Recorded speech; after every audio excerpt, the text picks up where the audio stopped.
Glória a Deus. Aquele que está feliz, está na presença do Senhor, diga amém.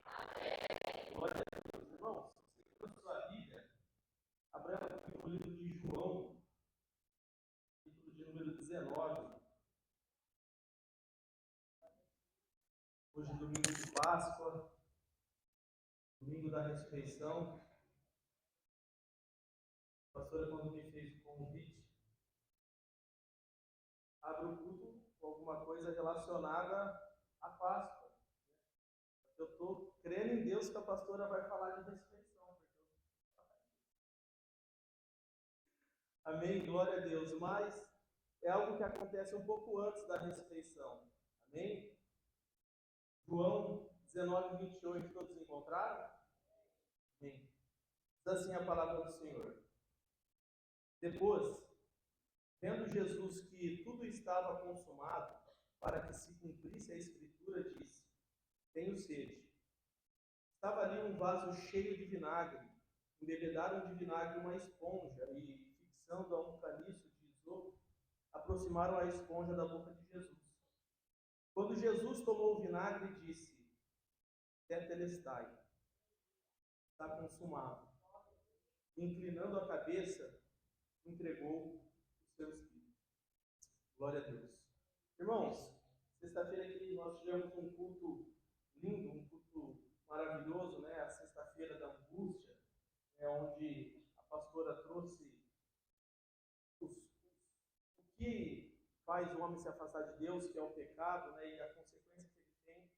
E quando a gente lê esse texto que a gente leu agora, a via dolorosa já havia passado, né? Jesus já tinha enfrentado as aflições, tudo sentido que Deus Pai o tinha abandonado, né? E nesse momento que ele tem sede, ele pede água, e as pessoas ofereceram, os soldados ali deram vinagre para ele beber. Como ele já viu que tudo o que os profetas anteriores disseram que ia acontecer já tinha acontecido, então ele disse: Tetelestai. Tetelestai, irmãos, no original do grego, quer dizer está pago, quitado, ou a obra está completa. Né? Então, quando Jesus viu que tudo já estava feito, toda a Escritura já tinha sido cumprida, então Jesus não morre. Jesus, na verdade, ele entrega o seu Espírito. Né? Porque se o salário do pecado é a morte, como que alguém que não tinha pecado poderia morrer? Então Jesus, ele não morreu ali. Na verdade, ele entregou o seu Espírito ao Pai. Fazendo isso, ele disse que estava consumado. Irmão, se você continuar lendo um pouquinho para baixo, você vai ver que depois disso, as pessoas que estavam ali, que estavam fazendo a crucificação, eles veem que os mortos ainda não tinham morrido, então eles começam a quebrar as pernas dos ladrões que estavam do lado de Jesus para que eles morressem. Né? E eu sempre me pergunto como que eles não morreram antes que Jesus. Será que Jesus era tão fraco assim para ter morrido primeiro que os ladrões? Mas, na verdade, a Bíblia, segundo o Evandro, é que Jesus tinha sérios problemas com a morte. Todas as vezes que Jesus se deparou com a morte, teve ressurreição.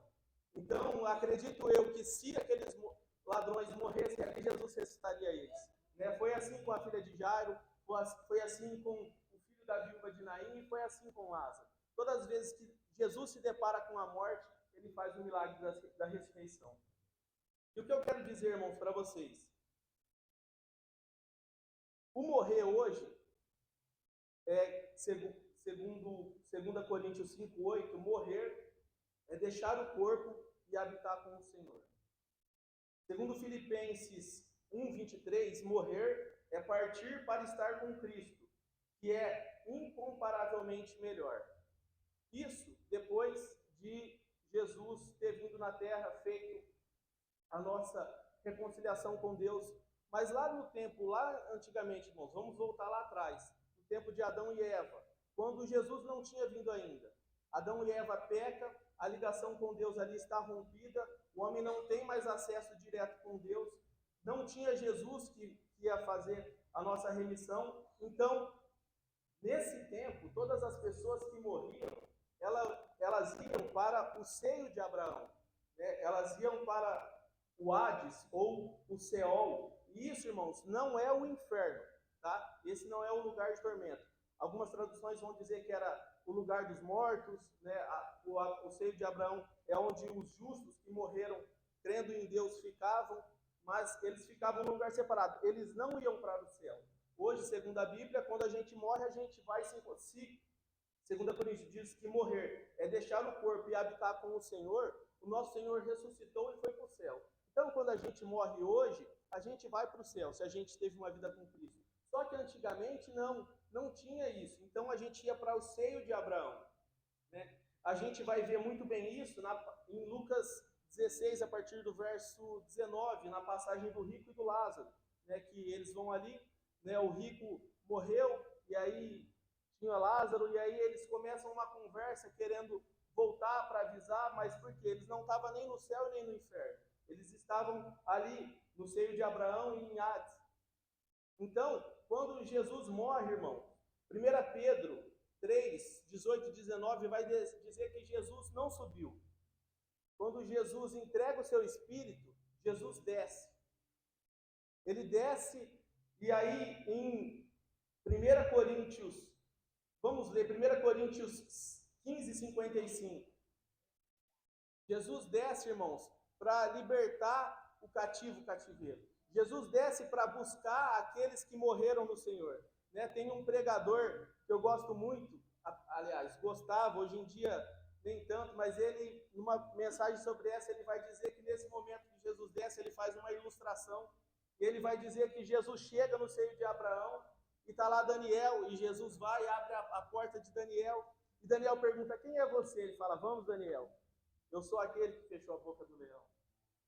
E ali ele vai dizendo palavras, e aí a gente vê que Paulo vai dizer assim, em 1 Coríntios 15, 55, onde está a morte pelo aguilhão?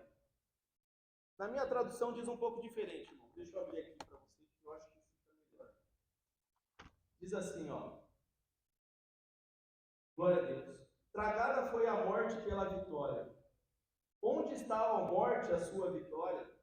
Onde está a morte, o seu aguilhão? Efésios 4:8.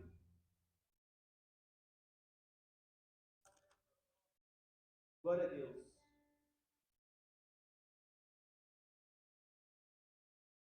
Está lá.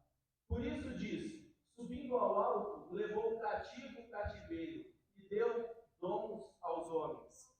Apocalipse 1:8.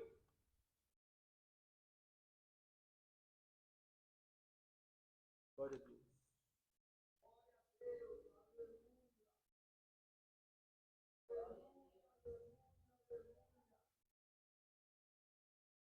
Apocalipse 1:18, irmãos, desculpa. Aí a gente vai ler a parte B do 17. Ou vamos ler o 17 depois do 18. Diz assim, ó.